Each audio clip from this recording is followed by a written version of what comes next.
Bismillahirrahmanirrahim.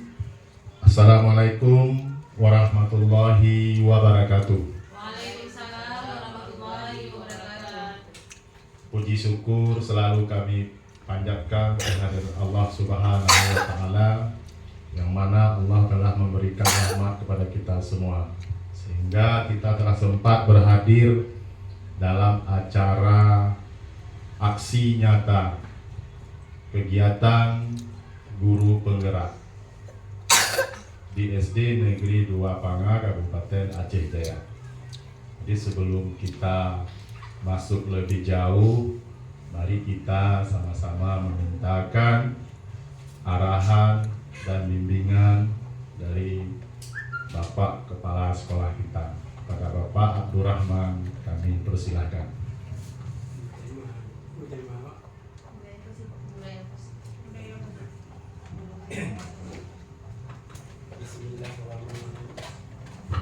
Bismillahirrahmanirrahim.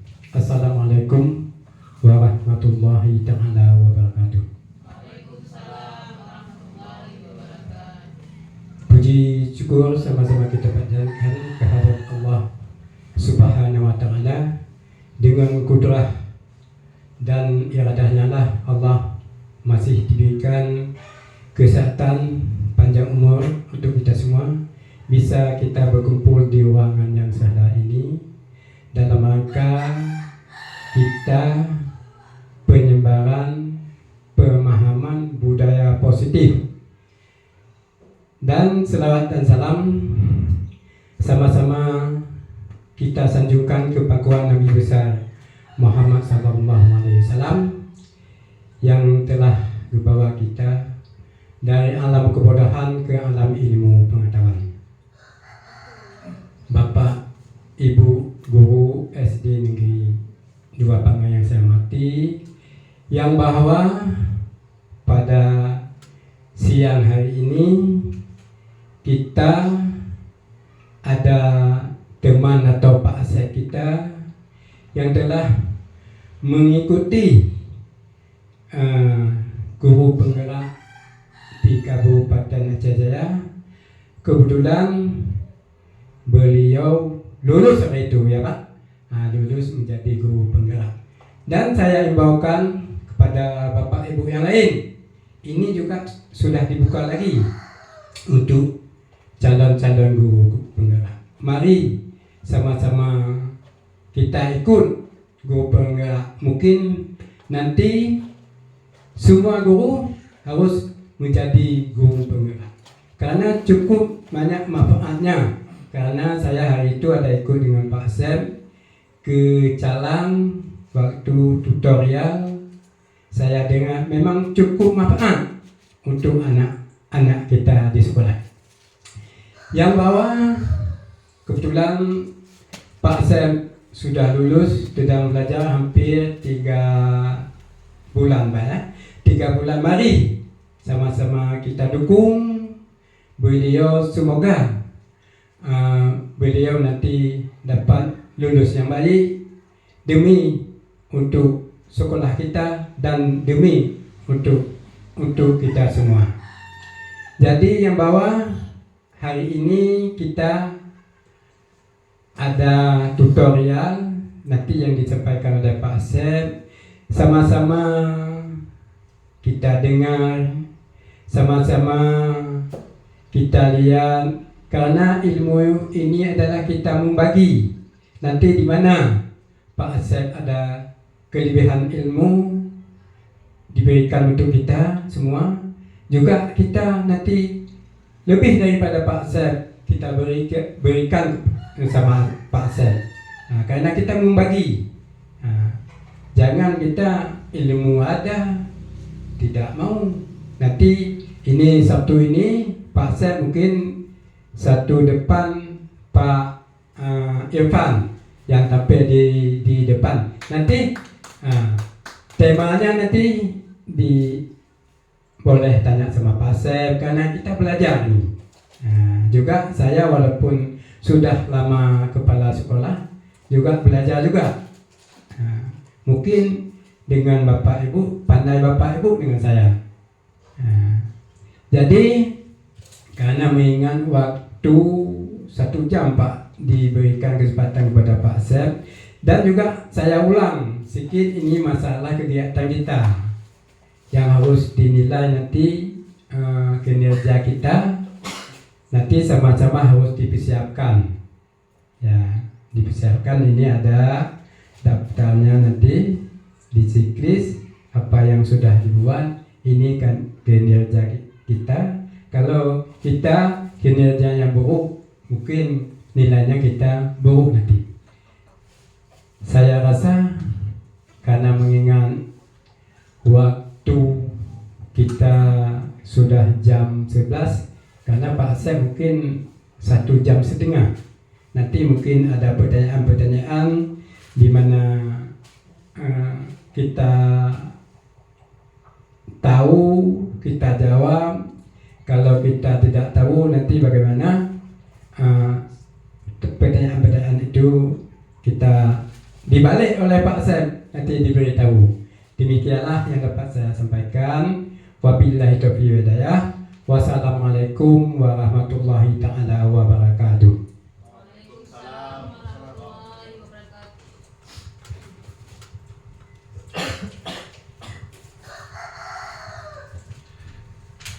Ya, terima kasih kita ucapkan kepada Bapak Kepala Sekolah sebagai pimpinan di Sekolah SD Negeri 2 Pangan yang telah memberikan arahan motivasi kepada kita semua. Jadi forum ini kita buka Bapak Ibu. Jadi di sini kita belajar, tidak ada yang pandai, tidak ada yang tidak bisa, ataupun sebaliknya.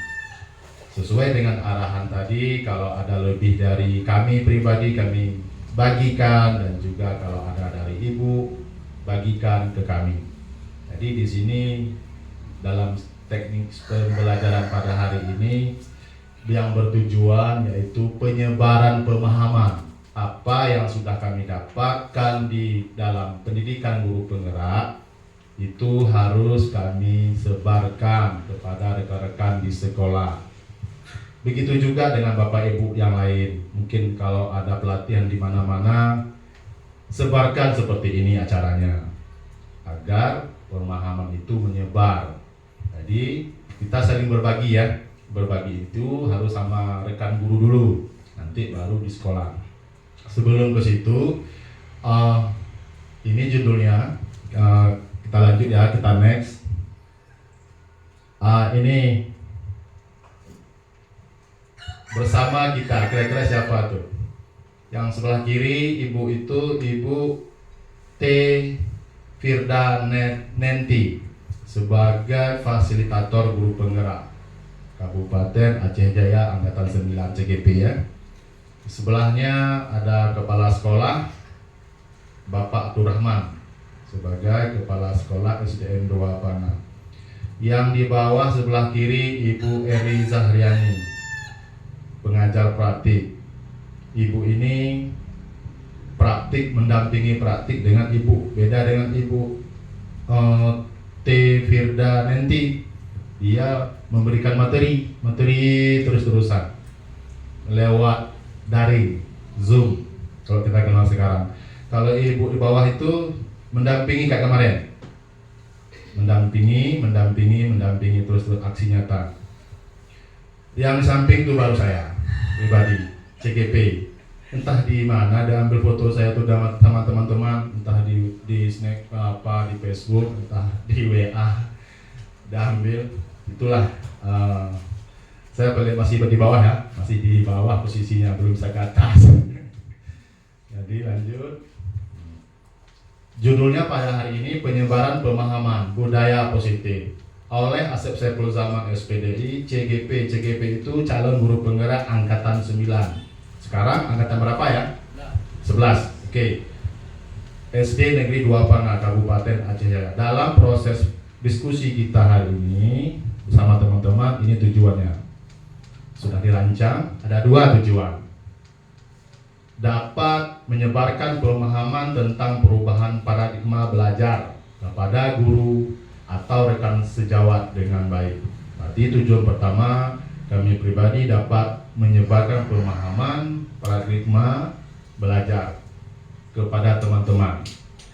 Yang kedua, dapat berbagi pengalaman tentang praktik budaya positif dalam kurung keyakinan kelas kepada guru Wismiring, rekan sejawat dengan baik. Ini praktik ya. Yang di atas nomor 1 tujuannya pemahaman, yang di bawah itu praktik. Kami sudah melakukan praktik, akan kami tampilkan nanti berbagi pengalaman. Baik Bapak Ibu, 2 tujuan penting harus tercapai pada hari ini. Forum ini bebas, bisa berdiskusi, tanya jawab. Aturannya kita sepakati, kalau berdiskusi pakai pengeras suara boleh ya, supaya terekam jelas di video. Ya Pak Evan ya. Yang kedua, kalau ada pendapat teman mohon diterima, jangan ada emosi, jangan ada sebagainya. Begitu juga masukan dari teman, saling menerima secara dewasa, tidak ada rasa marah, nggak enak nanti kan. Itu kesepakatan kita ya, boleh seperti itu. Boleh Bapak Ibu? Boleh. Kalau ada yang hal-hal yang perlu, boleh minta izin, nggak masalah. Yang paling penting aktif bertanya, tunjuk tangan, terus menjawab kalau ada pertanyaan. Boleh ya? Boleh. Sepakat ya? Sepakat. Jadi itu aturan kita ya. Kalau ada HP boleh di silent kan. Kalau ada, supaya jangan ganggu kita. Kita di sini sampai jam 12:10 selesai. Kalau waktunya sudah habis, tolong diingatkan sama-sama kita. Oke, kita mulai. Ya, sudah kan? Nih. Ini gambar apa kira-kira? Tuh kan? Nah, ada orang pegang dagu melihat ke atas. Berpikir. Di sampingnya bingung ya. Tentang apa dia pikirkan? Ya. Coba Ibu. Iya. Pikir apa? Menurut saya, yang di sebelah kiri saya, seorang guru sedang berpikir. Iya. Seorang guru. Kalau sebelah kanan, seperti muridnya kebingungan atau tidak tahu arah tujuan seperti apa ke depannya. Iya, bagus di tengah. Ada yang lain? Iya, sudah tepat. Sangat bagus. Gurunya bingung, ya kan? Muridnya sakit kepala. Tujuannya kemana ini? Kalau gurunya bingung, murid apalagi, ya kan? Perlu guru itu harus paham dulu dia tentang perubahan paradigma. Oke, kita lanjut. Terima kasih atas pendapat dari teman kita tentang perubahan paradigma belajar. Ya. Terlepas dari itu, pendidikan di Indonesia, ini maksud dari paradigma tadi ya. Pendidikan di Indonesia kini tengah mengalami perubahan besar dengan diperkenalkannya konsep kurikulum merdeka. Itu kan kurikulum merdeka. Konsep ini dirancang untuk mengubah paradigma pendidikan konvensional yang selama ini diterapkan di Indonesia. Kurikulum sebelumnya ya, maksudnya ya. Dan menghadirkan pembelajaran yang lebih kreatif, inovatif untuk siswa. Seterusnya, kurikulum merdeka bukan sekedar kurikulum baru, namun juga sebuah perubahan paradigma pendidikan di Indonesia. Kami ingin menghadirkan pendidikan yang lebih humanis, yang fokus pada pengembangan potensi dan kreativitas siswa. Di alinea ketiga, dalam kurikulum merdeka ini ada beberapa prinsip. Ingat ya, dalam kurikulum merdeka ada beberapa prinsip yang sebelumnya tidak tercantum pada kurikulum K13 yang kita kenal kemarin. Antara lain yaitu profil pelajar Pancasila. Salah satu poin penting dalam kurikulum Merdeka adalah pemberian kebebasan kepada guru dan merancang kurikulum yang disesuaikan dengan kondisi dan karakteristik siswa. Jadi, kalau di sini menurut kita semua perubahan pemahaman dari kurikulum yang lalu, kurikulum K13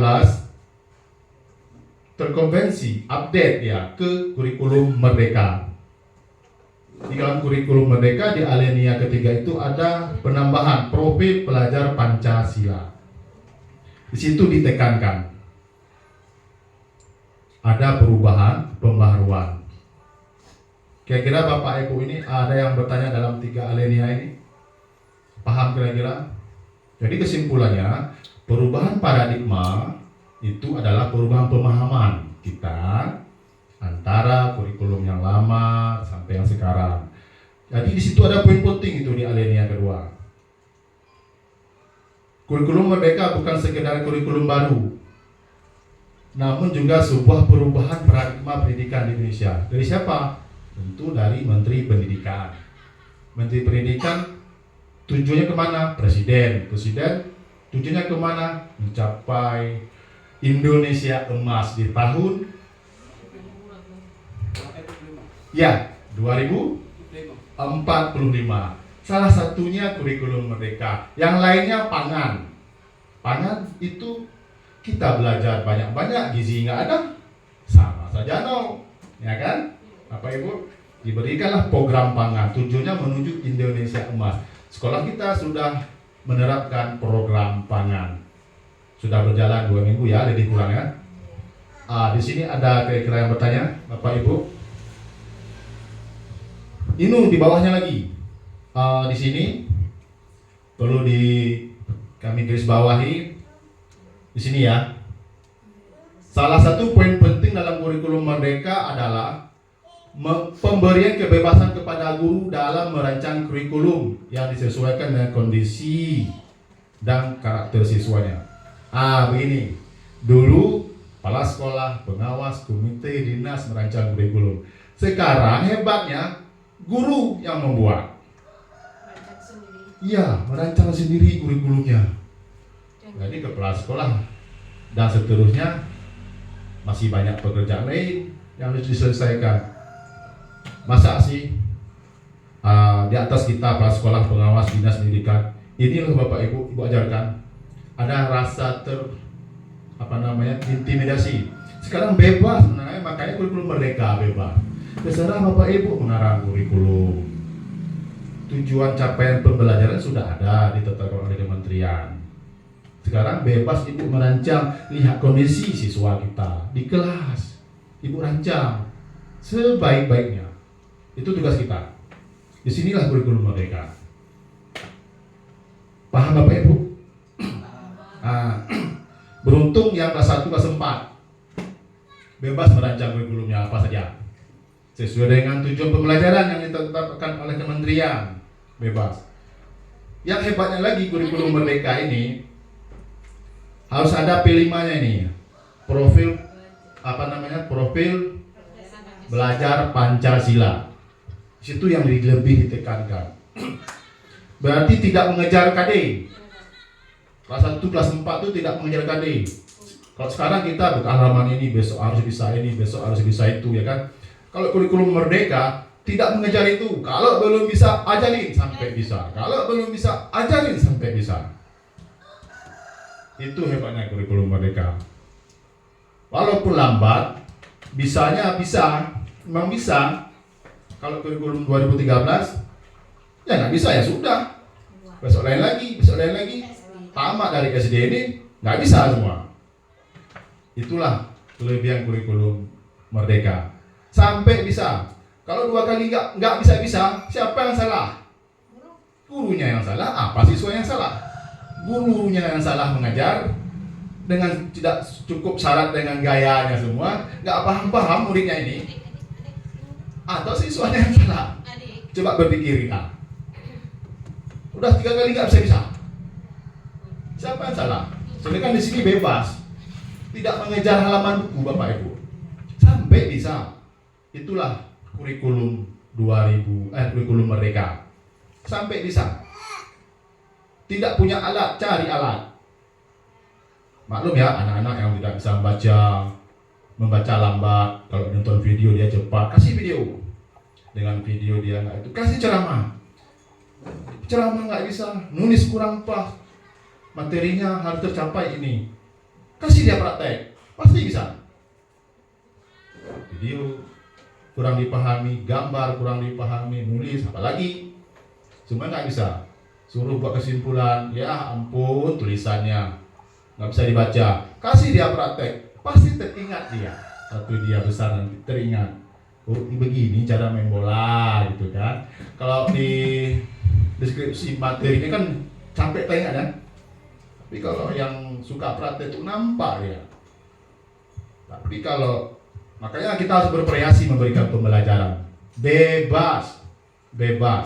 Kelompokkan anak-anak itu kemana, ku praktek lagi, anjir cik video jok praktek, pasti bisa. Ada yang tanya, kasih tanyakan sama anak-anak, sudah bisa apa belum?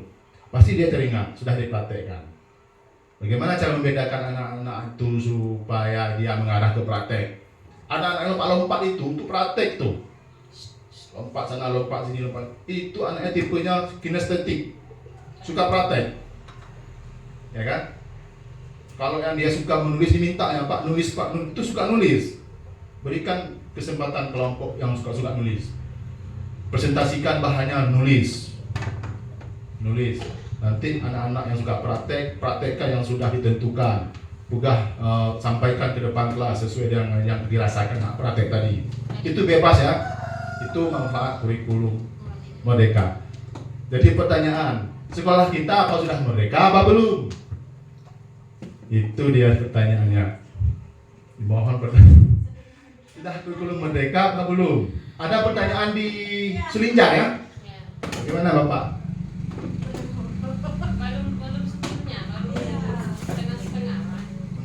Kalau menurut saya untuk di sekolah kita saat ini masih dalam proses, tapi sudah melebihi 50% juga.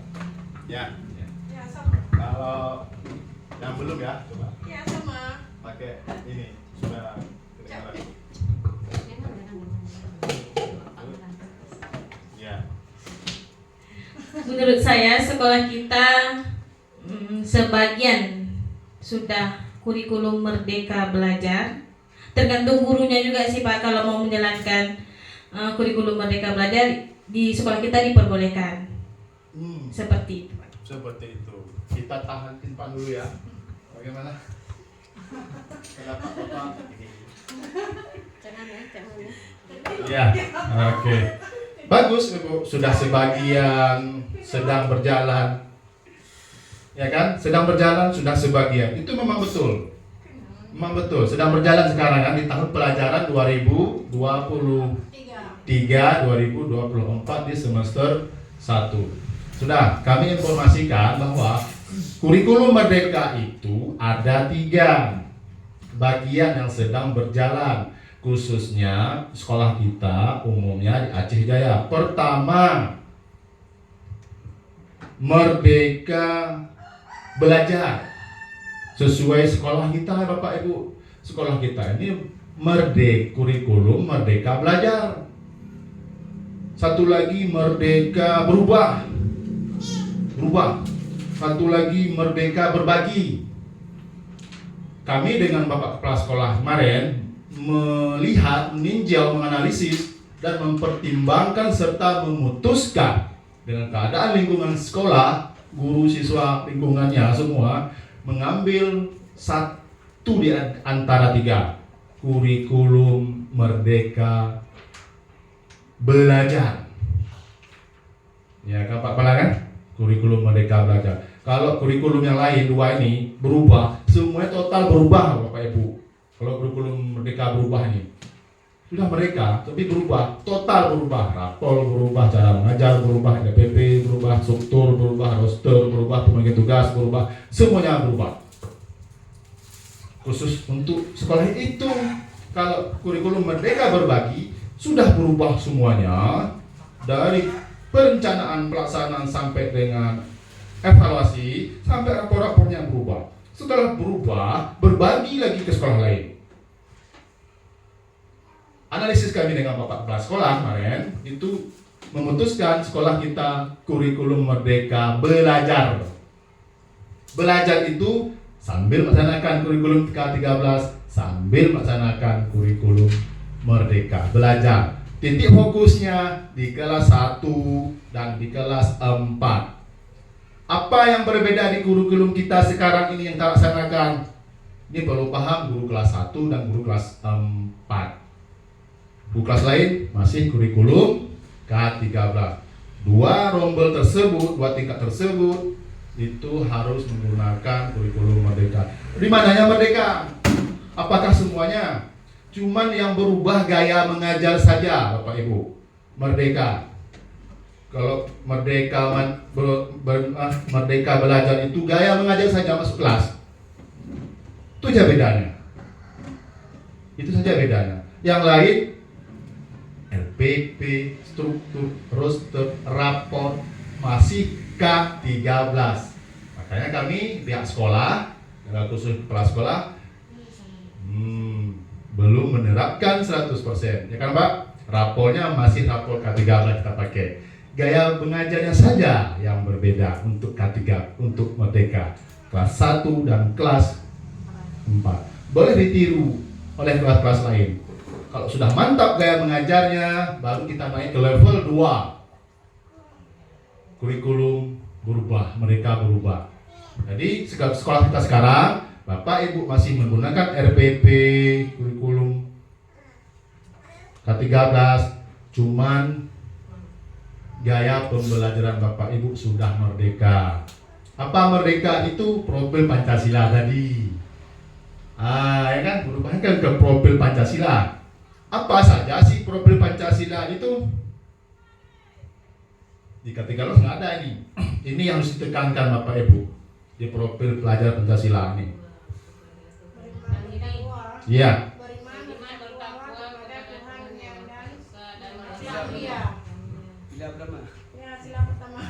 Satu, beriman bertakwa kepada Tuhan yang Maha Esa dan berakhlak mulia. Itu luas ya, universal. Kegiatan yasinan ke situ masuknya. Sudah profil Pancasila kita. Ya kan? Terus mandiri, siswa itu harus bisa belajar mandiri. Mampu dia belajar mandiri. Terus bernalar kritis, para siswa harus bisa bernalar kritis, melebihi dari materi yang kita kasih. Dia mampu mengeksplorasi materi-materi. Itu yang harus kita capai dalam pembelajarannya. Terus berkebinekaan global, anak-anak harus bisa sesuai dengan zamannya belajar. Zamannya gibang global. Terus gotong royong, siswa itu harus kita nampakkan di gaya mengajar kita dalam kelas. Dapat nggak nilai gotong royongnya? Kerja kelompok dapat, acara-acara kenduri kita buat dapat, kerjasama dapat, ya. Kreatif, siswa itu berkreatif ya. Kreatif, kita buat tugas dia kreatif menyampaikan sesuai dengan minatnya. Dia nggak sanggup menulis, dia sampaikan secara lisan. Dia nggak sanggup secara lisan, secara menulis, dia sampaikan secara video begini. Terserah anak-anak. Terus itulah 6 karakteristik pelajar Pancasila. Ada 6 ya? Ada 6. Itulah yang harus kita capai Bapak Ibu. Ada 6 tentang kurikulum Merdeka. Dalam kurikulum Merdeka itu yang harus diterapkan profil pelajar Pancasila. Bedanya di sini dengan kurikulum 2013. Profil pelajar Pancasila. Apa itu?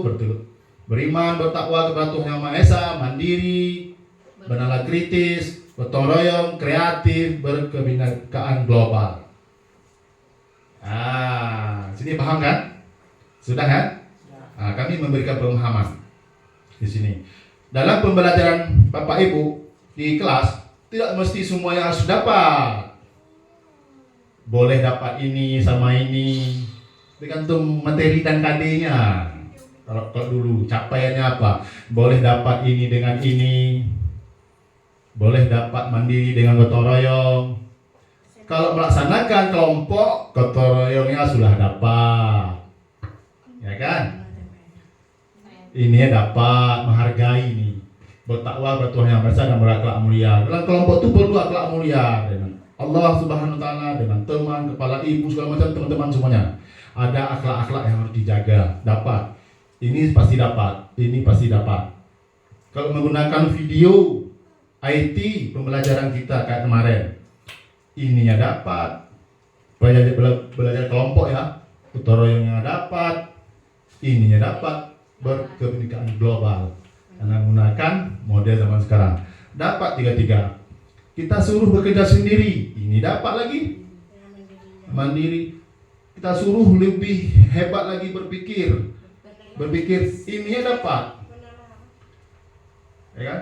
Ada produk dia kasih lagi Bapak Ibu, tampilkan ke depan, buatkan di depan di dinding disimpan. Kreatif dia membuat, dapat ininya, semuanya dapat. Di situ ya. Jadi kita rancang pembelajaran kita sesuai dengan 6 ini, sesuai dengan kurikulum mereka. Walaupun kita belum 100% menerapkan kurikulum mereka, cuma kita harus tahu yang mana sih profil pelajar Pancasila itu. Inilah dia 6, Bapak Ibu.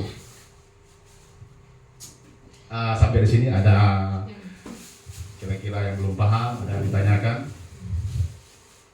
Bapak Evan, bagaimana? Pak Rabia? Paham ya? Bagus. Ibu Dina Mardiana? Paham. Ya. Ibu Nuraini? Ibu Wanti Hamia? Paham ya? Alhamdulillah. Oke. Sekarang nih, coba. Ini masing-masing kita ada 5 nih ya. Siapa dulu menjawab 1? Pengennya dari Bapak Ibu. Ada 5. Nah, ini nggak ada pilihan, satu-satu dipilih. Yang mana dulu? Boleh nomor 5, boleh nomor 4, 3 dan sebaliknya. Acak. Masing-masing dapat 1 pertanyaan.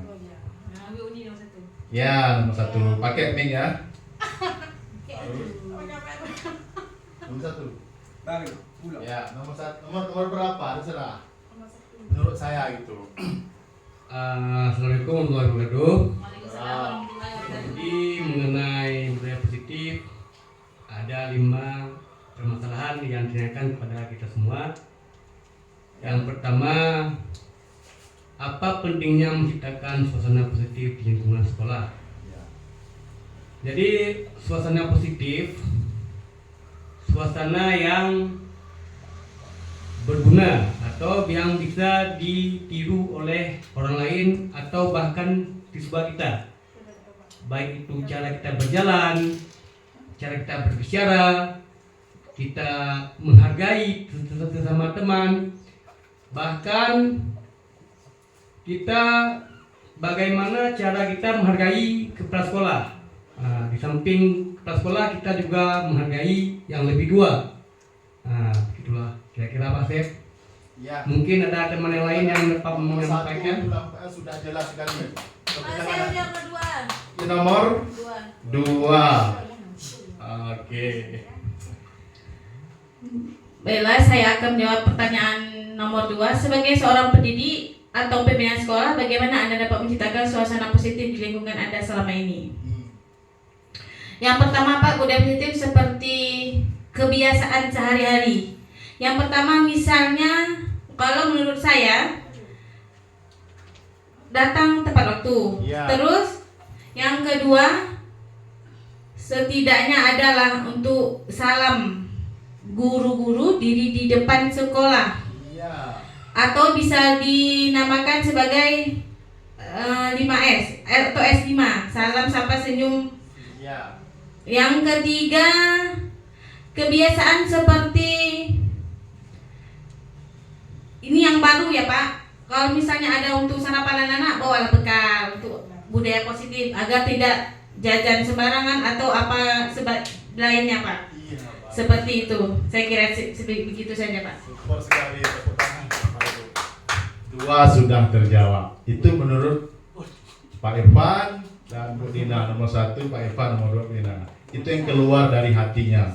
Ternyata 1, 2 dan seterusnya pertanyaan itu pada paham semua ya. Sengaja kami kali ini supaya saya jangan salah membagi pemahaman. Untuk apa kita ajar bebek berenang? Memang dapat dia berenang. Ajar lagi. Kalau sudah paham ini kan. Oke. Beginilah Bapak Ibu contoh di kelas. Buatlah pertanyaan dulu kepada siswa. Kita lihat pengetahuan anak-anak dulu. Langsung masuk ke arah maksudnya pro. Anak-anak sudah pintar, bosan dia Bu, Bapak Ibu. Kayak loncik aja. Ini kali sudah bisa, dia nggak open lagi dengan pekerjaan kita, dia ribut nanti. Mana bisa dia? Kita kasih itu lagi sama dia. Makanya perlu pertanyaan ini. Kalau dalam LPP apa namanya itu? Apresiasi ya. Itulah tujuannya. Melihat, oh ini sudah bisa, itu sudah bisa, ini belum. Apa? Apersepsi ya. Mohon maaf. Kita bedakan. Begini, ini si sekolah ini sudah bisa, ini belum. Inilah tujuannya. Kalau yang sudah bisa itu, lain teknik kita mengajarnya. Tingkatkan sedikit. Kalau C-nya aja bukan C1 lagi, C3. Ya. Yang belum bisa, memang dia nggak bisa menjawab apa segala macam. Malah dia keluar takut dia menjawab. Ya kan? Lain itu juga pemahamannya, jadi kita petakan. Setelah kita masuk ke depan, baru kita buat perancangan untuk masuk ke depan. Buat di rumah. Ini sudah bisa, ini sudah bisa. Malah yang sudah bisa tuh, anak-anak kerjakan ya, 15 menit sudah bisa. Sudah Bu, katanya. Antar bahan.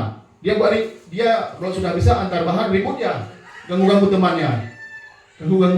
Karena dia sudah bisa. Yang belum bisa, berjam-jam nggak siap-siap. Malah sampai habis waktu nggak siap-siap. Itu tolong direncanakan. Oke. Memang betul Pak Irfan. Terima kasih kepada Pak Irfan dan Bu Dina dan kawan-kawan lain. Nomor 3 aja Pak.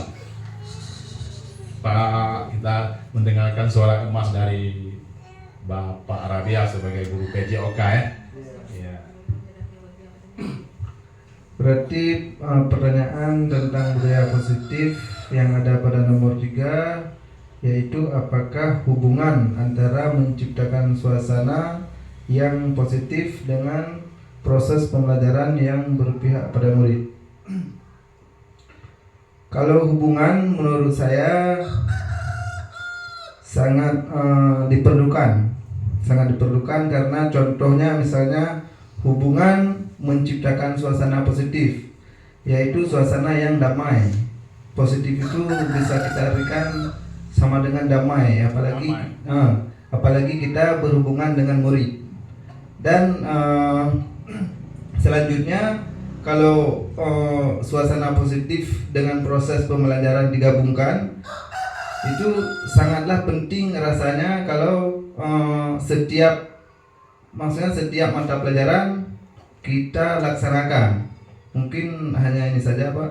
Ya, terima kasih, sudah tepat. Ya, bagaimana menerapkan disiplin saat di sekolah Anda? Disiplin saat di sekolah Anda apakah sudah diterapkan dengan efektif? Sudah ya?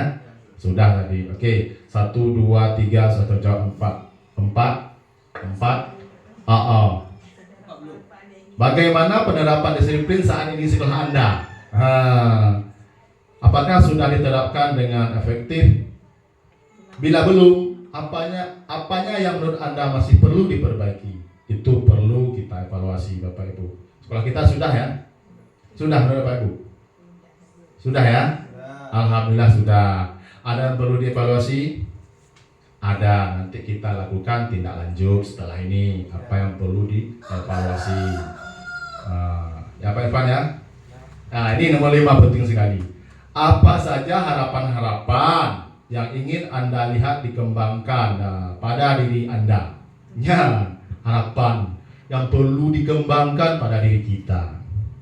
tentang budaya positif. Banyak ya yang perlu kita kembangkan ya. Beda-beda nih. Oke. Ini masih budaya positif. Kita lihat dari jawaban-jawaban Bapak Ibu tentang budaya positif itu apa sih? Ya, ada 6 budaya positif. Ini sesuai dengan modul ya. Sesuai dengan modul orang lain lagi. Ya, ini kami membagikan pengertian budaya positif dulu. Budaya positif ini rangkuman dari pertanyaan tadi ya, 5 tadi. Budaya positif merupakan perwujudan dari nilai-nilai atau keyakinan universal yang menyeluruh yang diterapkan di sekolah. Budaya positif di sekolah tidak dapat diciptakan secara instan. Hanya buat-buat you. Dalam penerapan budaya positif di sekolah perlu tuntunan dan tauladan dari seorang guru, sesuai dengan Pak Evan bilang tadi. Tuntunan dari guru, menghormati bagaimana.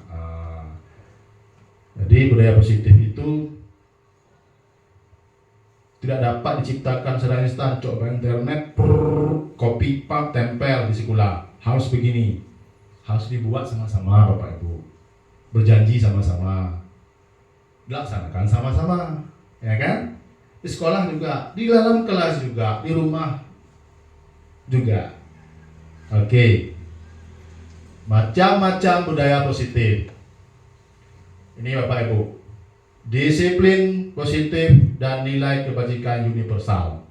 Ada motivasi perilaku manusia.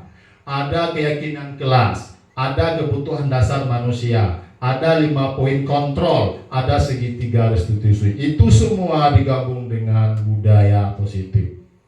Ada 6. 6 itu terbagi lagi. Mari kita bahas satu persatu. Next, pertama, disiplin positif dan nilai-nilai kebajikan universal. Ini dia.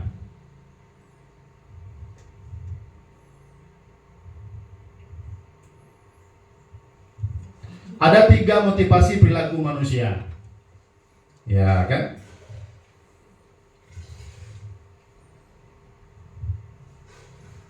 Untuk menghindari ketidaknyamanan atau hukuman, hal ini ada 3 tingkatan terendah dari motivasi perilaku manusia. Biasanya orang yang motivasi perilaku untuk menghindari hukuman atau ketidaknyamanan akan bertanya apa yang akan terjadi apabila saya tidak melakukannya. Sebenarnya mereka sedang menghindari permasalahan yang mungkin muncul dan berpengaruh pada mereka secara fisik, psikologis maupun tidak terpenuhi kebutuhan mereka. Bila mereka tidak melakukan tindakan tersebut, motivasi ini bersifat eksternal. Ya, kita next. 2.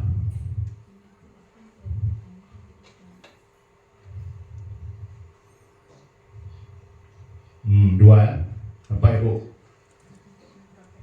Untuk mendapatkan imbalan atau penghargaan dari orang lain, suatu tingkat di atas motivasi yang pertama. Di sini orang perlu berperilaku untuk mendapatkan imbalan, untuk menghargai dari orang lain. Orang dengan motivasi ini akan bertanya, apa yang akan saya dapatkan apabila saya melakukan sesuatu. Kita termotivasi dengan imbalan. Maksudnya di sini imbalan. Kalau ada imbalan, kita tidak termotivasi.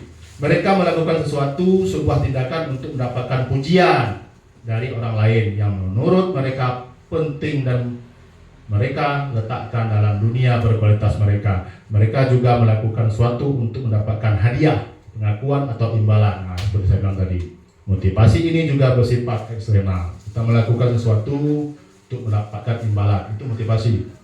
Bekerja dapat imbalan. Dengan bekerja imbalan kita dapat memenuhi kebutuhan kita. Terus 3, untuk menjadi orang yang mereka inginkan dan menghargai diri sendiri dengan nilai yang mereka percaya. Orang dengan motivasi ini akan bertanya, akan menjadi orang yang seperti apabila saya melakukannya. Mereka melakukan sesuatu karena nilai-nilai apa nih? Yang mereka yakini dan hargai, dan mereka melakukan karena mereka ingin menjadi orang yang melakukan nilai-nilai yang mereka yakini tersebut. Ini adalah motivasi yang akan membuat seseorang memiliki disiplin positif karena motivasi perilakunya bersifat internal dan bukan eksternal. Nah, ini yang ketiga, Bapak Ibu ya. Jelas ya? Kita lanjut. Kita intinya bukan di sini. Nih. Pernahkah Anda berada dalam sebuah situasi? Bayangkan, ini bayangkan. Pernahkah Anda berada dalam sebuah situasi di mana Anda sengaja melakukan sesuatu? Kita sengaja melakukan sesuatu yang menyakitkan bagi Anda. Kita melakukan sesuatu tapi menyakitkan bagi kita. Bahkan bertabrakan dengan penghargaan dari orang lain. Hana untuk penghargaan dari orang lain. Tapi tak lakukan sih. Mengapa Anda tetap memilih melakukannya? Terpaksa ya apa enggak? Padahal Anda tahu akibatnya akan menyakitkan, tapi dilakukan juga. Anda mungkin akan dikecam secara sosial, malah teman-teman ya. Bahkan ada kerugian secara uang, finansial, harta. Apa prinsip-prinsip yang Anda perjuangkan dan Anda lindungi? Saat itu Anda sedang menjadi orang seperti apa? Kita terpaksa melakukan itu. Malahan dicemooh oleh sosial kita. Tapi terpaksa kita lakukan itu. Tapi yakinlah setiap kita lakukan itu pasti ada tujuan. Sudah dicemoohkan orang, dihina orang, tidak dapat apresiasi, tapi kita lakukan. Tentu ada motivasi pada diri kita. Kenapa kita melakukan itu? Ya kan Bapak Ibu? Ya kan? Ya kan? Oke. Itu nilai-nilai kita. Keyakinan kelas Bapak Ibu. Kita masuk yang kedua ya. Keyakinan kelas. Keyakinan kelas menjadi dasar daripada peraturan kelas. Dulu peraturan kelas namanya. Kalau kurikulum merdeka bukan lagi peraturan kelas. Keyakinan kelas, sama-sama meyakini, guru meyakini itu peraturan. Siswa meyakini itu peraturan. Sama-sama dibentuk. Kalau dari guru kau tempel dinding ini anak-anak turuti. Anak mana dah tahu dia, bukan dari dia. Sama-sama bentuk, sama-sama. Setuju? Enggak? Itu. Gitu. Keyakinan kelas dapat menjadi batasan dan acuan selama proses pembelajaran agar dapat menumbuhkan nilai positif pada siswa yang kemudian akan berkembang menjadi budaya positif bagi lingkungan. Keyakinan kelas ini suatu nilai budaya positif tadi ya. Tujuannya ke situ. Bagaimana cara membentuk keyakinan kelas? Disepakati sama-sama antara guru dan murid. Buka kerorong. Murid buka kerorong, ditanya buka kerorong. Ya kan? Harus sepakat. Bayangkan kalau kita buat sendiri, ada di dalam kelas ada agama yang berbeda. Terjadi itu diskriminasi. Itu cara membuat keyakinan kelas. Dan membuat keyakinan kelas itu jangan kata-katanya jangan tidak boleh, itu nggak boleh lagi sekarang. Buang kata-kata negatif dulu. Contoh, masuk kelas tepat waktu, ya kan? Berjalan dengan sopan. Jangan dibuat tidak boleh masuk terlambat. Kata-kata tidak itu dibuang. Jadi bagaimana juga masuk kelas sesuai dengan aturan. Jangan ada lagi kata-kata tidak, jangan itu dibuang. Itu saya lihat di kelas 6 itu cocok tuh. Kelas 6 sudah bagus. Itu kata-kata negatif. Prosedur membuat keyakinan kelas Bapak Ibu. Nih. Ya. Prosedurnya ini. Boleh di kelas, boleh di rumah, di sekolah, bagaimana terserah. Di sini prosedurnya mempersilahkan murid di kelas untuk mencurah pendapat. Tanya satu-satu. Biarlah berpikir kreatif anak-anak itu, tanya.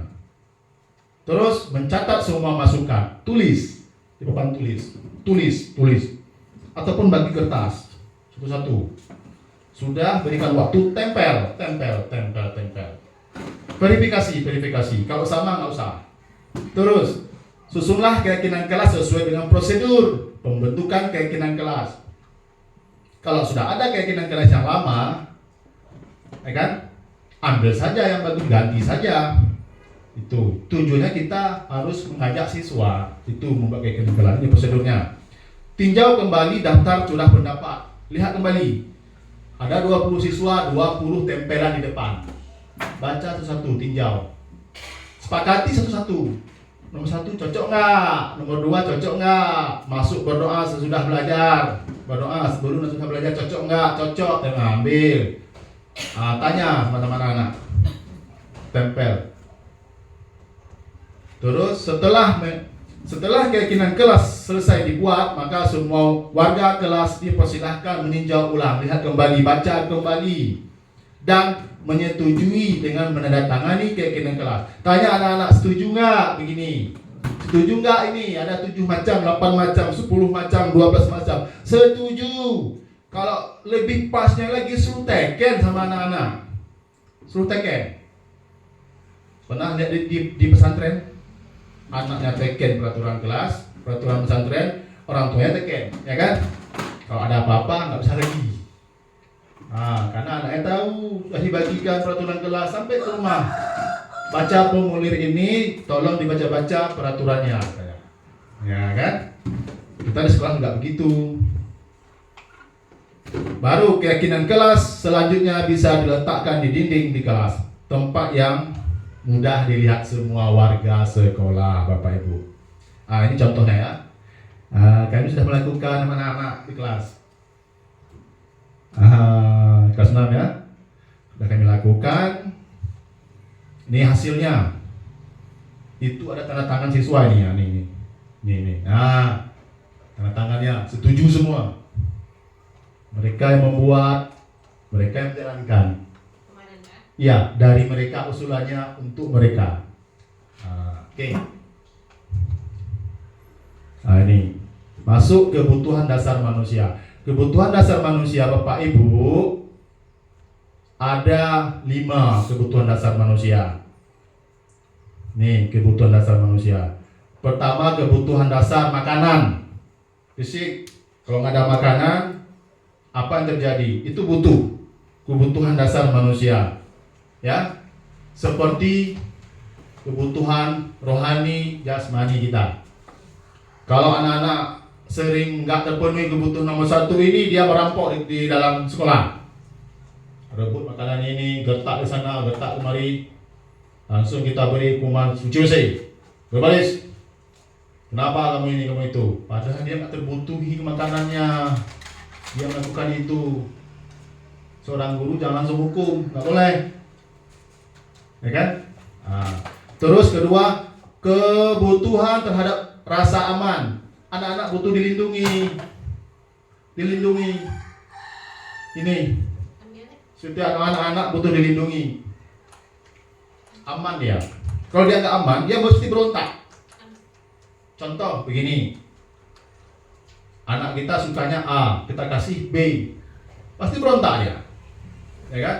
Sukanya baju Batman, kita kasih baju pura-pura ninja, nangis dia, berontak dia. Tapi kalau kita kasih ya Batman sesuka-sukanya, senangnya minta ampun, mau belajar, mau katanya. Gitu kan. Ini kebutuhan dasar manusia. Juga Bapak Ibu, kalau Bapak Ibu dikasih sama suaminya baju warna merah, sukanya merah, senangnya minta ampun. Tapi dikasih baju hitam, mukanya, ya kan? Nggak sesuai selera. Nggak aman. Ini kebutuhan sosial. Ini kebutuhan dasar ya, budaya positif. Kebutuhan sosial beranjak dari kebutuhan selanjutnya, yakni kebutuhan sosial. Kasih sayang nih. Kasih sayang. Kenapa anak tuh malas di kelas, gerut? Apa yang kebutuhan dasarnya belum terpenuhi? Apakah makanan, sosialnya, nyaman, pelindungan, ya kan? Kasih sayang, perhatikan mereka, anak-anak kita itu. Terus kebutuhan mendapatkan penghargaan. Nih, kenyang, bahagia, penuh cinta ternyata belum cukup untuk anak tadi, 1, 2, 3 tadi. Masih ada kebutuhan lain yang ingin dicapai oleh seorang anak individu. Dengan kebutuhan mendapat penghargaan. Kebutuhan mendapat penghargaan semakin spesifik tiap individu berhak mendapat atau mempertahankan hak dirinya. Penghargaan perlu. Kita berbuat baik perlu mendapatkan penghargaan. Kalau nggak dihargai, kecewa nggak? Kecewa. Butuh nggak kita? Itu kebutuhan dasar ya secara psikologis. Ibu bagus, beres, oke, duluan siap, apalagi anak-anak dibuat kayak gitu, senangnya minta ampun. Coba kalau nggak diberi penghargaan, apresiasi, nggak diberi nilai, besok-besok dia nggak mau lagi, ya kan? Kenapa anak tuh nggak mau lagi nulis? Ternyata tugas kemarin nggak kita nilai, besok nggak mau lagi. Anak-anak butuh itu. Yang kelima,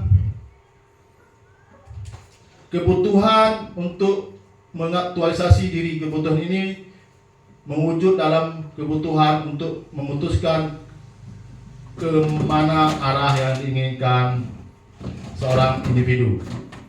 Ini kebutuhan untuk mengaktualisasi. Ambil amsal seorang individu yang memutuskan ingin menjadi presiden atau pemimpin negara. Dia akan mempertaruhkan waktu dan tenaganya untuk bisa menjadi pemimpin.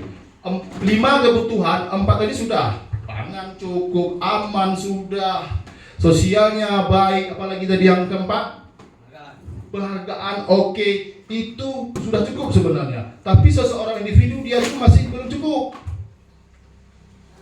Mau ke lebih tinggi, dia pengen dihargai, pengen berkuasa, ingin jadi pemimpin. Orang jadi pemimpin itu kebutuhan pangan sudah cukup, semua sudah cukup. Apalagi dia pengen naik ke level tertinggi, nomor 5 ini. Pemimpin, bupati, presiden. Ya kan? Sudah bupati pengen lagi gubernur, sudah gubernur pengen lagi presiden. Karena kebutuhannya sudah terpenuhi. Sekurang-kurangnya nomor 1, 2, 3 itu terpenuhi lah, aman, pangan, semuanya terpenuhi, itu sudah aman. Kalau di level ini sudah hebat nih, sudah hebat. Dan orang yang kebutuhan 5 ini dia sudah mampu sekali nih. Seorang individu yang ingin bisa mencapai kebutuhan di lapis tertinggi ini juga harus bisa menguasai sekelilingnya. Orang sudah sudah mantap sekali. Orang dekatnya dikuasai, musuhnya pun dikuasai, hingga lingkungannya sudah dikuasai, makanya dia mampu menjadi pemimpin. Inilah kebutuhan. Kalau dia sudah mampu ke sini, dia tidak menjadi sesuai keinginannya, dia akan berontak ya. Tapi kalau sudah sampai keinginan ke sini, dia aman. Karena kebutuhan dasar itu. Oke, Bapak Ibu, 5 posisi kontrol. Di sini ada pertanyaan? Kira-kira? Berarti ada berapa ini? Ada berapa kebutuhan dasar manusia? Ada 5 ya. 1, 2, 3. Yang kuat Bapak Ibu? Sosial. Ya, yang keempat? Penghargaan. Yang kelima? Kebutuhan mengaktualisasikan diri. Iya, menampilkan diri. Ya. Terus masuk ke 5 posisi kontrol. 5 posisi kontrol ini Bapak Ibu dalam pendidikan itu ada terbagi 5 lagi nih. Memang 5 ya, 5 posisi kontrol terhadap murid. Ini terhadap murid ya, 5 posisi kontrol terhadap murid. 1 penghukum, 2 membuat masa bersalah, 3 teman, 4 pemantau, 5 manajer. Kira-kira Bapak Ibu di posisi mana diri kita? Anak melakukan kesalahan, apakah ibu langsung beri hukuman? Kalau ibu, bapak sering melakukan beri hukuman, itu posisi ibu penghukum. Kalau ada anak melanggar peraturan tadi yang sudah kita sepakati di kelas, ibu berdiri di posisi kedua, merasa bersalah, panggil anak-anak itu. Ya. Apakah sebagai teman? Kenapa nak saya sering terlambat, ibu juga sering sama kita. Jangan takut. Itu teman. Kurang baik kita di posisi teman, kurang ada harga diri kita nanti, ya, wibawa kita hilang. Jangan terus-terusan kita di posisi teman ini, kurang baik juga. Terus pemantau, anak pantau peraturan yang sudah kita lakukan. Anak-anak bagaimana? Pantau. Pas mau membuat kesalahan tegur. Nggak boleh situ. Itu pemantau. Ada nggak kita seperti itu? Pantau, ada ya. Terus manajer ini posisi yang paling bagus. Kita mampu memposisikan diri kita sebagai manajer. Tapi kita jangan sering-sering di sini nomor 1, 2, 3. Bentar hukum, bentar bersih ini, bentar lari, keliling lapangan, bersih. Itu nggak boleh, malah dendam anak-anak nanti. Kita pintarlah kita di sini di posisi kontrol ini. Oke. Ada berapa posisi kontrol? Ada 5 ya. Oke. Penghukum apa? Guru yang sering menghukum. Pembuat merasa bersalah apa? Berdiri kepada siswa, bergabung dengan perasaan siswa. Benar kamu buat salah, benar Pak Bu, begitu ya. Oh iya, pasti kamu punya tujuan membuat salah. Iya. Sekali-kali manusia tetap ada salah, benar. Gitu. Yang ketiga teman, ya, membantu permasalahannya. Itu kita jadi teman. Kalau di SMA cocok nih. Curhat ke kita, curhat terus, Pak saya begini, Bu saya begitu. Oke. Ya, kita memposisikan diri kita bukan sebagai guru, sebagai teman, sama kayak dia. Terus pemantau, melihat peraturan sudah ada. Terus di mana ada salah, tegur sedikit, ya kan? Beri bantuan. Nak jangan kemari ke sini nak. Terus manajer itu yang lebih bagus, manajer menguasai ke semua 1, 2, 3, 4. Manajer. Ya kan? Oh, anak ini nomor 1 dia. Perlunya nomor 2, 3. Oke, ada berapa? Ada 5. Terus ini penghukum ini ya. Contohnya. Berikut contoh penghukum fisik. Sebentar dia menghukum. Marahlah siswa sama kita. 2. Membuat merasa bersalah. Ini contohnya. 1, 2, 3. Teman ini ya, contohnya. Bergaul dengan teman, jam istirahat sama teman, jam istirahat sama siswa, bergaul ya. Ini pemantau ini dia, guru berkeliling saat belajar, kalau salah diingatin gitu. Manajer ini dia, guru menyusun rencana pembelajaran yang terarah, guru memberikan umpan balik yang positif kepada siswa, kalau dia salah bagaimana.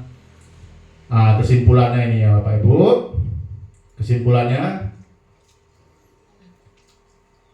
Kelima posisi kontrol ini memiliki kelebihan dan kekurangannya masing-masing. Oleh karena itu, guru perlu menyesuaikan posisi kontrol yang digunakan dengan situasi kondisi murid. Sesuaikan. Kemana dia masuk? Oke. Nomor 2, posisi kontrol penghukum dan pembuat merasa bersalah sebaiknya tidak digunakan terlalu sering. Jangan sering digunakan.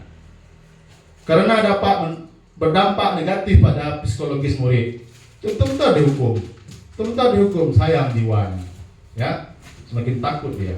Terus posisi kontrol teman sebaiknya juga tidak boleh digunakan terlalu sering karena dapat membuat guru kehilangan wibawanya. Teman, ujian istirahat jak lewat menit, mengon,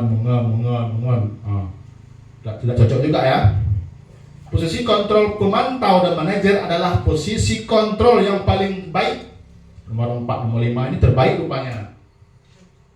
Digunakan oleh guru. Posisi kontrol pemantau akan membantu guru untuk memastikan bahwa murid mengikuti aturan, kalkulon, kontrol gitu ya, dan norma yang berlaku di sekolah.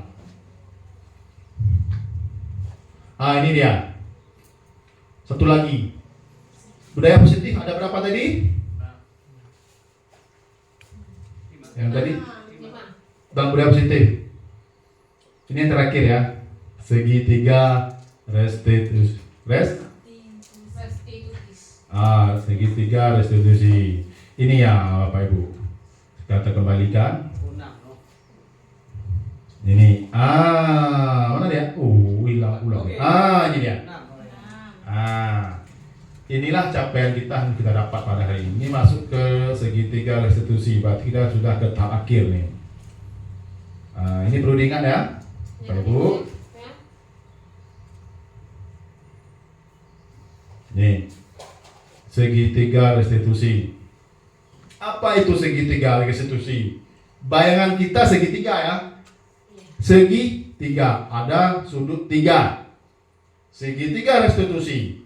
Segitiga restitusi membantu murid menjadi lebih memiliki tujuan. Untuk siswa semuanya ini, disiplin positif dan memulihkan dirinya setelah berbuat salah. Ini trik yang kita gunakan untuk menyadarkan siswa yang sudah berbuat salah di sekolah. Melalui pendekatan restitusi, ketika murid berbuat salah, guru akan menanggapi dengan mengajak murid berefleksi, melihat kembali kesalahannya. Ya, ini tujuannya. Tentang apa yang dapat mereka lakukan untuk memperbaiki kesalahan mereka sehingga mereka menjadi pribadi yang lebih baik dan menghargai dirinya. Siswa yang sudah membuat salah, kita tarik, kita arahkan, mereka tidak akan membuat salah lagi. Dan mereka, setelah kita ajarkan, mereka nggak marah, malah lebih paham dan lebih berkawan dengan kita. Nyawa tim A, kadang udah pugahnya begini Pak. Ya, dendam semudik. Tapi kalau dengan cara ini, alhamdulillah anak-anak nggak akan marah sama kita. Terus restitusi bukan untuk menebus kesalahan, namun untuk belajar dari kesalahan. Tujuannya untuk memperbaiki hubungan. Oke. Ada 3 restitusi. Ada 3 ya. 3 restitusi, 3 langkah. Pertama, menstabilkan identitas. Yang kedua, validasi tindakan. Yang ketiga, menanyakan keyakinan. Maksudnya ini, kalau ada siswa dalam berkasus, ini yang kita lakukan. Berkasus, inilah yang kita lakukan, Bapak Ibu. Pertama, menstabilkan identitas. Yang kedua, validasi tindakan. Yang ketiga, menanyakan keyakinan. 3 langkah ini harus kita lakukan dalam memproses siswa yang menyalahi aturan. Nih, menstabilkan identitas, melihat dulu kesalahannya apa. Lihat, ya, dengan nada yang tertentu. Yang kedua ini, setelah tahu masalahnya, validasi tindakannya yang salah itu. Benar nggak kamu lakukan? Apa kamu, apa bukan? Iya Pak, saya. Itu sudah diakui sama mereka, itu validasi. Jangan langsung hukum. Pastikan dia mengakui dulu kegiatannya itu benar, itu saya. Yang ketiga, menanyakan keyakinan. Setelah melakukan kamu salah, kamu yakin nggak kamu salah? Iya. Yakin nggak kamu berubah? Yakin Pak. Gitu. Kamu setelah melakukan ini, apa yang kamu lakukan untuk menutupi kesalahan kamu? Saya yakin Pak, saya tutupi dengan ini Pak, saya ganti, saya harus berusaha. Nah, ini sudah kami lakukan. Kami di sini berbagi. Pertama, cara membuat keyakinan kelas tadi ya, ada videonya ya. Sekarang, ini aksi nyata anak-anak sedang membuat kesalahan. Nih, ya kan?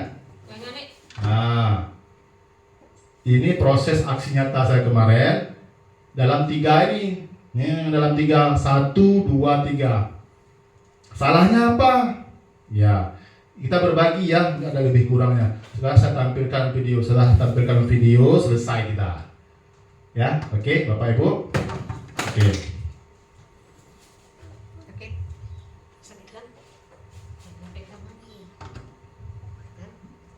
Nih. Ingat ya, pertama menstabilkan identitas, kedua validasi, 3 menanyakan keyakinan. Di mana letaknya ini? Menstabilkan identitas, memperjelas duduk masalah dulu. Jika perlu nama orangnya.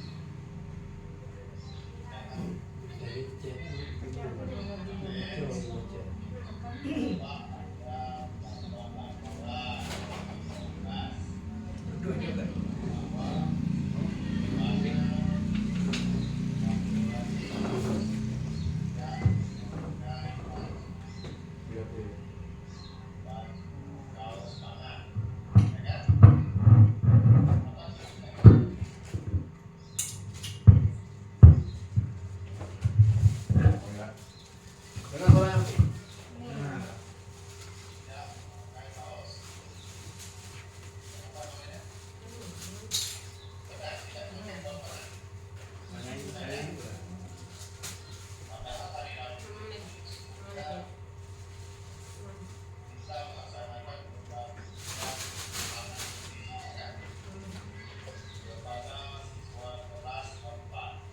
Salim.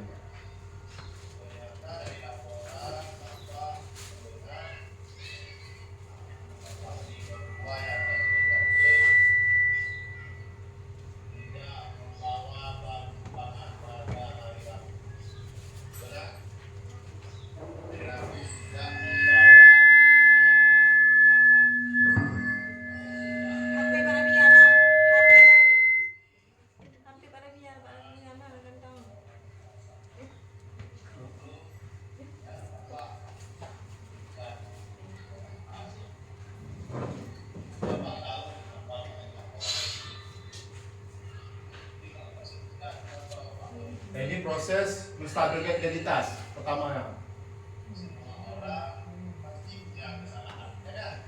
Menstabilkan identitas. Karena bawa baju ini supaya itu ya.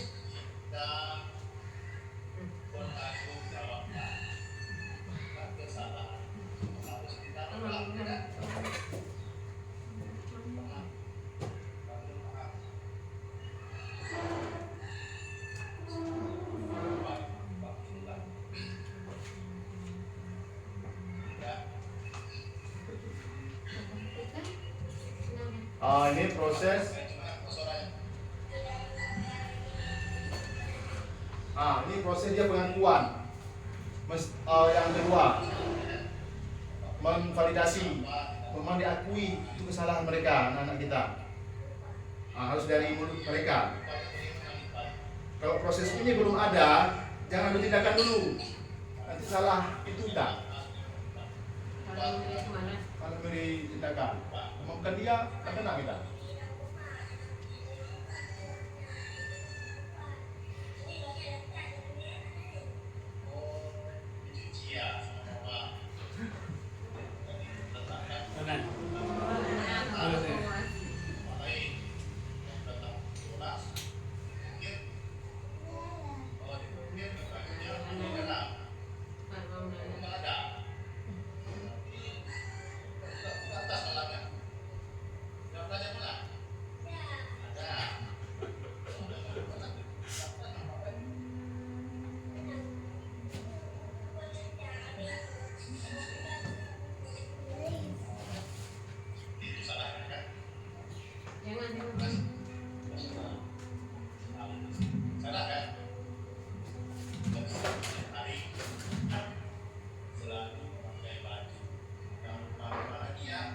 Ini proses terakhir memberikan keyakinan. Sudah mengakui kesalahan, sudah tahu kita apa yang kesalahannya, beri keyakinan kepada anak-anak untuk berubah jadi jangan salah lagi.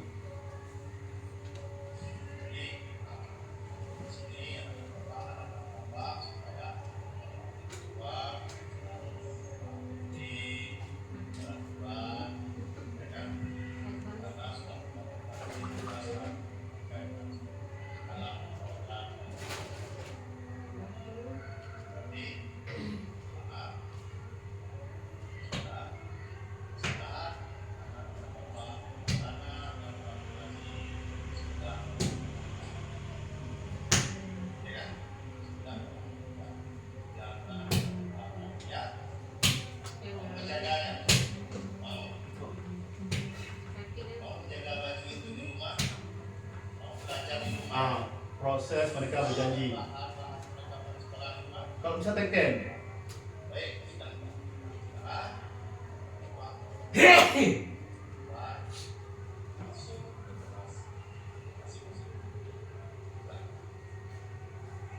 Ya, terima kasih. kasih Bapak Ibu. Ini proses kita kalau ada masalah. Lihat tingkat pasti siswanya. Kelas 1, kelas 2, kelas lain.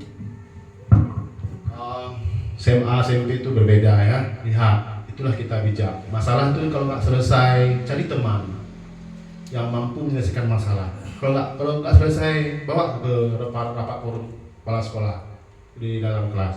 Jadi sampai di sini Bapak dan Ibu lebih kurang tentang materi pemahaman, penyebaran pemahaman tentang guru penggerak.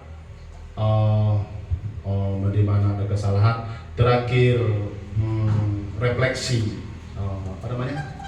Kami mintakan di antara kita satu orang saja sebagai pengingat pelajaran pada hari ini. Nggak usah panjang-panjang, sekali saja. Setelah itu langsung kita tutup. Refleksi itu mengulang kembali pelajaran. Apa yang Bapak ingat setelah belajar ini? Tentangnya penting budaya positif. Coba. Assalamualaikum warahmatullahi wabarakatuh. Dengan belajar kita hari ini tentang budaya positif pada pertemuan dengan Bapak Asep, guru penggerak SD Negeri 2 Panga, kita sudah tahu tujuan penyebaran budaya positif. Dengan adanya kemasukan dari Bapak, kami dan kawan-kawan sudah mengerti ya tentang macam-macam budaya positif, disiplin, nilai kebijakan universal, motivasi perilaku manusia, keyakinan kelas, kebutuhan dasar manusia, posisi kontrol, dan segitiga restitusi. Itu yang sudah saya dan kami teman-teman pahami hari ini. Dan Assalamualaikum warahmatullahi wabarakatuh. Terima kasih sudah sikap teman kita. Inilah nanti ke depan apabila ada lagi kami berbagi lagi sesuai dengan tagihan tindak lanjut kita pada hari ini. Kita setuju ya 2 minggu ke depan siapa yang tampil di depan? Pak Irfan. Siap-siap ya Pak Irfan?